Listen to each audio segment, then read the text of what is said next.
As I begin to explore more and more my soul in different places in the world, I begin to realize that there are some things many people are not quite capable of taking a look at.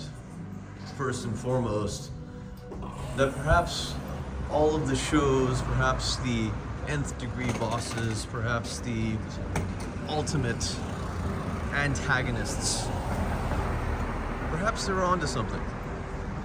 Perhaps there are people, there are groups in the world that do determine essentially how the rest of us think, how the rest of us process information, how the rest of us consume.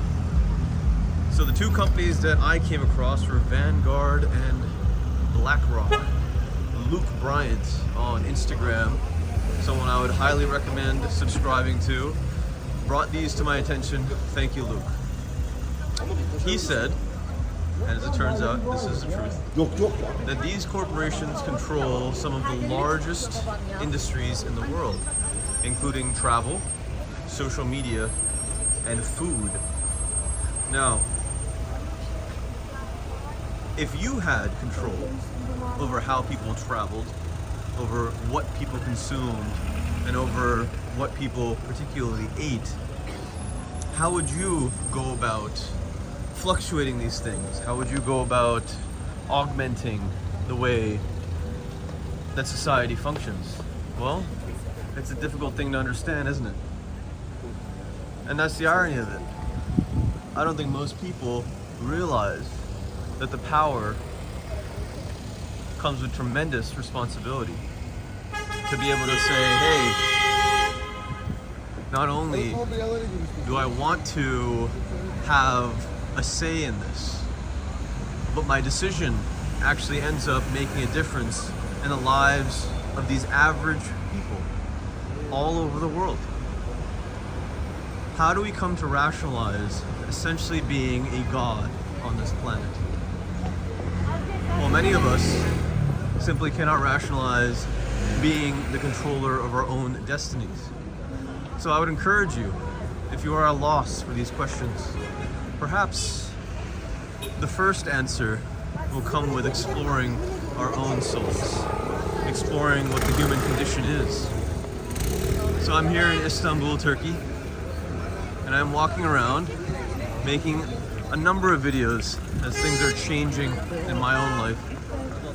I'm going to explore certain topics, the first of which, does slavery, does a world order actually exist? Well, my initial thought, at least right now, is yes, absolutely. Absolutely, there are people deciding things on a larger scale that impact the way that everyone consumes and thinks about life. Essentially, the opportunity is offered to us. The opportunity is offered to us. The things that we decide to consume, they're going to make up our perception of the world. Every time. So what do we allow into our lives? What do we choose to pay attention to? Is it the beautiful sky up above or the mall? Is it the people smiling or the people not so excited about life? Things to think about, sure. But I wanted to make this video particularly to address what do we do in a society where we don't really control anything. We don't control the grand scheme, the motion, the movement of the world. How can we convince ourselves that our opinions and our actions are actually important? And many of us fall into the mentality that they're not. But I believe this does not lead to happiness. And honestly, I believe that happiness is not the end goal to begin with. What's the point? What's the point of it all? Well, the way that I derive satisfaction, in particular in life, is my impact on my immediate surroundings. So for instance, me holding up this camera and walking through Istanbul, talking in English, right? How does it affect the people around me? All right, I get a look here and there, but for the most part, no one gives a shit, right? They got their own thing to do. But when I'm interacting with someone individually, when I'm showing them my eye contact, when I'm showing them the things that I'm passionate about through conversation or through enunciation of words, that to me is our ultimate power as human beings on this planet. And when it comes down to it, that power to communicate is often the most important thing that's going to determine our power to change things in the end. Each of us has a gift, my friend.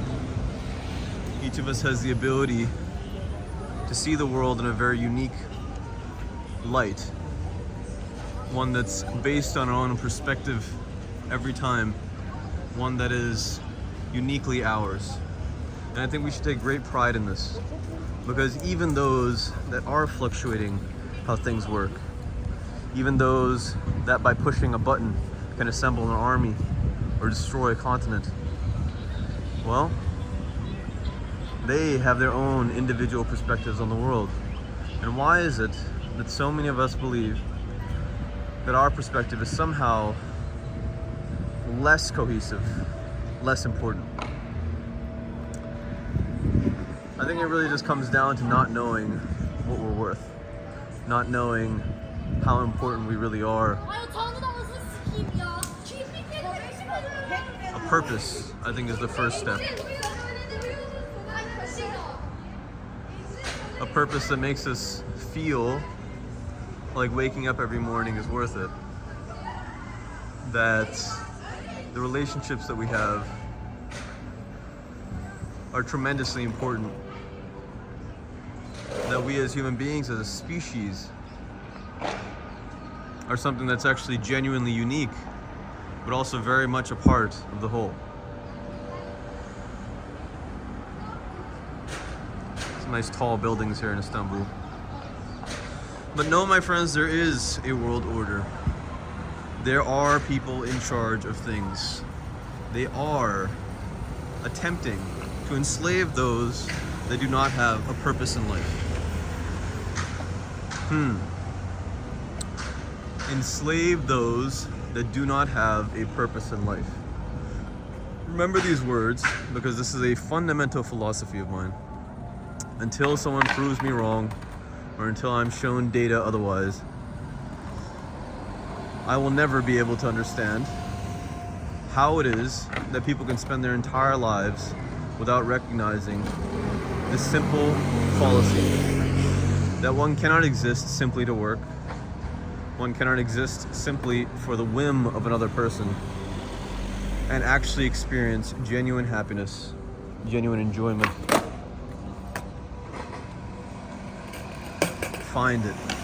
Find it in your life, find it in your soul.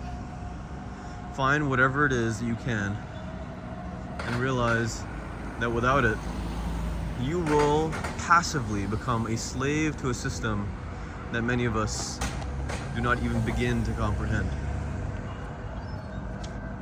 Difficult words to swallow, and obviously there is not a kind face this time around to show you that it is a human emotion, a human philosophy that is being conveyed to you. But I promise you, these are very, very important things to think about. It will affect every aspect of your life. And will determine essentially the degree of freedom that you're capable of having. Because as we move forward, this world will only become more and more full of people that are enslaved and have absolutely no idea that that is the case. You might be wondering, Rob, what are you talking about? What type of enslavement do you mean? Well, my friend, there's a video to the left of your screen. That one I'll talk about the particular type of enslavement that I'm talking about. The perhaps necessary evil that is required to quell the human condition. Anyway, I hope this message finds you well. From Istanbul, this is Tarab signing off. Achieve your potential, my friends. This world needs you. Take care.